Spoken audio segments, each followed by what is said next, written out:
Oh yeah, this is much better. You can kind of see that traditional projection looking beam pattern where it's got that super sharp upper cutoff.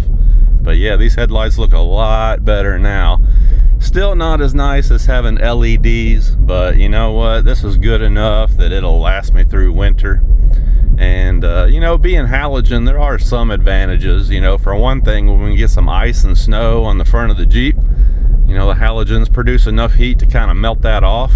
So, you know, that's a good thing. But yeah, this is definitely some usable light output now. So I'm happy with this.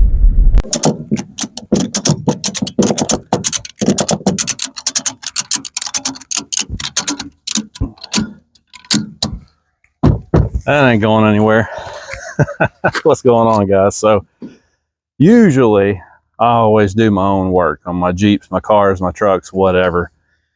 But you know, my dad, he's a pro mechanic, so he helps me out with a lot of things. But you know, anytime that we modify something around here, we do it here at home. You know, for one thing, you save a lot of money, but also in addition to that, you just get a sense of pride. You know, it just feels good when you accomplish something, you know. So normally I would lift this Jeep or put a leveling kit on this Jeep myself, but in this time, this particular time that we're in, you know, December, holiday season, there's a lot going on. You know, I'm just busy all the time. Honestly, I'm just burned out at the moment, and I just don't feel like fooling with it. Not to mention, on these Grand Cherokees, it's a little bit more involved. You know, once you get into the front end, you really have to get all the way down to the part where you can take the CV axle shafts out of the differential, because the way that the struts are built in the front, the fork actually goes around the CV shaft. So it's a little bit more involved than your typical IFS front end vehicle. So long story short, in this case, I'm going to load this thing up, take it to the four-wheel drive shop up in Lexington, let them go ahead and do some suspension work on it. Got to make room for some tires. It's in desperate need of an alignment, but there's no sense in doing an alignment on it until I get the suspension where I want it. So I'm going to take this thing up to Commonwealth 4x4 up in Lexington tomorrow, and like I said, drop it off and let them work their magic on it, and then I'll just go pick it up and finish it up from there. But yeah, just got to get her strapped down here. I think we're good. Now that it's on the trailer, it'll probably be easy to show you what's going on here in this front end. Let's see if we can get the camera in here. Maybe you can see it, maybe not, but see how the inside of the tire is worn down real bad? I mean, it's chopped and feathered real bad. The outside still looks new. You've got siping out here, but on the inside, it's just worn all the way down almost to a slick. So that's what the going down the road noise is that I originally thought was a wheel bearing. It turns out that it's just this tire over here. So this thing, like I said, it really needs an alignment, but might as well go ahead and level it out, do what I want to do with the suspension first. So I took a bunch of measurements, and the rear on this Jeep sits 1.25 inches higher than the front. So I was looking around, and it looks like the smallest thing I could come up with was the Rough Country kit. The Rough Country kit is advertised as a 2-inch leveling kit, but from what I've been told from people who have installed it, they actually get about 1.5 inches out of it. So if that's the way it works out for me, then that will put the front end within 1/4 inch of where the rear end is. And I feel like that's probably about as close as you're going to be able to get on one of these Jeeps to leveling one of these things out. So that's what I'm going to go with. You know, should be pretty good. Plus, I want to get some tires fit under here that are just slightly larger, but I don't want to get carried away with this because I want it to remain comfortable. I want to be able to use it for a daily driver as well. I want the wife to still like it. I don't want to get nuts with it. So I want to maintain all the great things about the Grand Cherokee while also improving its off-road capability just a little bit. That's the goal here. So the question came up the other day, why did I go with a Grand Cherokee instead of another Wrangler or a Gladiator? Well, there's actually several reasons for that. One of them is You can buy these things for a lot less money than a Wrangler or a Gladiator, especially since the Gladiator is so new. But, you know, a Wrangler, I looked at a bunch of Wranglers, and the ones that have a lot of miles on them like this are still selling for $18,000 to $20,000. I was able to pick this up for just a little over $10,000. So, you know, you're talking about a 4-year-old vehicle here that's extremely nice, a little over $10,000, because it has all those highway miles on it. Now, a lot of people get scared away by that. That's why these things are so cheap. A lot of people see 200,000 miles on the odometer and they turn around and run, but that's not me.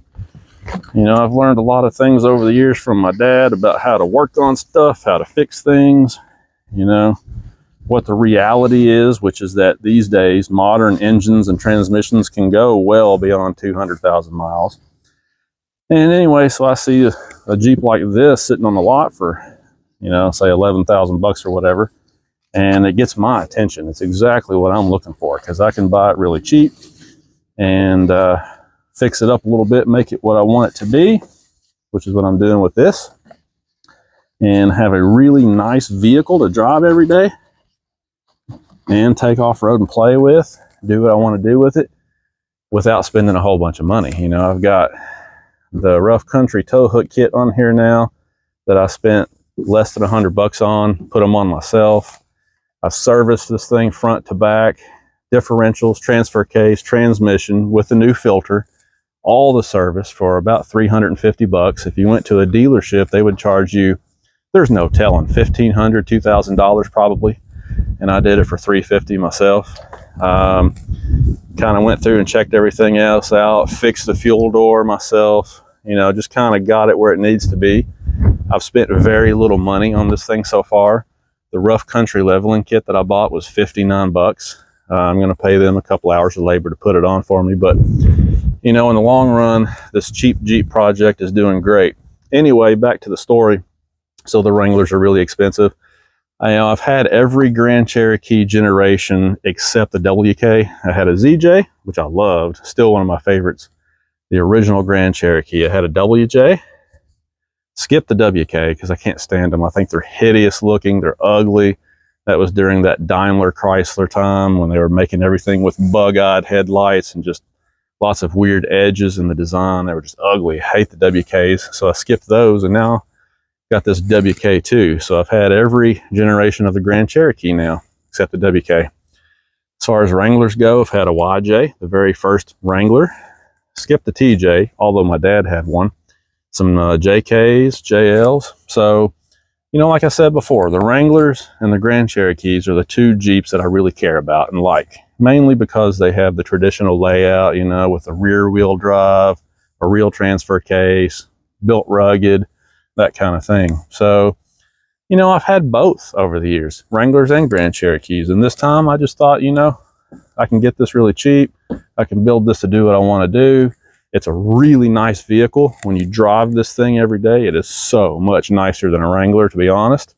So, hey, what's not to love about the Grand Cherokee, right? So yeah, this 200,000 mile Grand Cherokee is going to be a lot of fun. Now, after I get the leveling kit on and we get the Jeep back here, I'll show you the tires we're going to put on it, because I got something interesting to show you. All right, got her unloaded.